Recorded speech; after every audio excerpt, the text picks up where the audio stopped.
Assalamualaikum warahmatullahi wabarakatuh. Bersama lagi hari ini, kita bersama dengan Tazkirah ke Syurga nak merungkaikan persoalan dalam minda anda dengan apa sahaja soalan berkaitan dengan agama.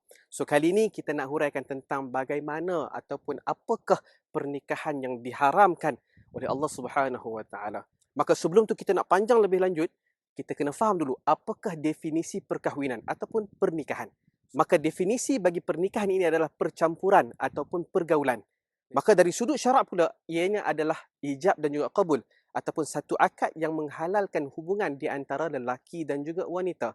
Maka secara mudah fahamnya, perkahwinan ini adalah satu hubungan ataupun satu cara yang halal Allah Subhanahu Wa Taala beri ganti kepada cara haram, iaitu zina.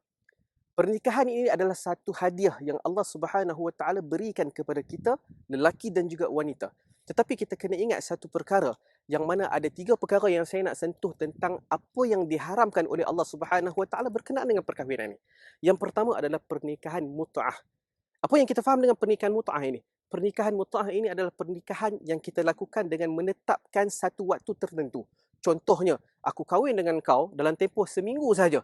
Selepas daripada seminggu ini, kita berpisah. Maka ini adalah satu perkahwinan yang diharamkan oleh Allah Subhanahu Wa Taala. Ya, memang dulu pada zaman Nabi sallallahu alaihi wasallam pernah dibenarkan, tetapi melalui lisan Nabi sallallahu alaihi wasallam telah diharamkan sehinggalah ke akhir hayat.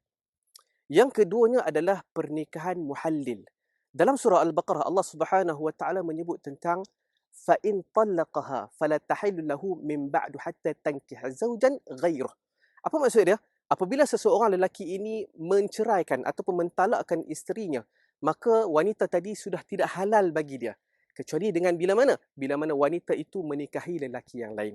Maka situasi ini berlaku kepada wanita Muslim yang apabila telah diceraikan dengan talak tiga oleh suaminya, maka haram bagi suami tadi untuk menggauli isteri tadi. Kecuali apabila isteri itu menikahi dengan lelaki lain. Contoh situasi yang saya berikan, ada lelaki A, dia berjumpa dengan lelaki B. Tolong nikahkan isteri aku ataupun tolong nikahkan bekas isteriku. Maka selepas engkau menikah, selepas engkau menggauli isteri ini, maka ceraikan dia supaya aku boleh untuk mendekati dia semula. Maka ini yang disebut sebagai nikah muhallil, yang mana ini merupakan nikah yang diharamkan oleh Allah Subhanahu Wa Taala. Dan yang ketiga adalah nikah syigar, yang mana ini disebut dalam satu hadis Nabi sallallahu alaihi wasallam daripada Abu Hurairah. Naha Rasulullah sallallahu alaihi wasallam an syigar. Nabi sallallahu alaihi wasallam melarang keras daripada syigar ini. Maka apakah syigar? Asy-syigar ay yaqulu ar-rajul lir-rajul. Apabila seorang lelaki berkata kepada lelaki lain, "Zawwijni ibnatak wa uzawwijuka ibnati." Kahwinkan aku dengan anak perempuan kamu dan aku akan kahwinkan kamu dengan anak perempuanku.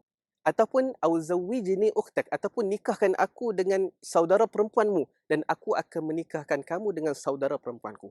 Maka ini adalah satu perkahwinan yang haram di sisi agama. Allah Subhanahu Wa Taala bentangkan kepada kita semua satu pernikahan yang indah, satu ikatan yang suci buat kita semua. Maka kita pilihlah yang halal berbanding yang haram. Wallahu a'lam.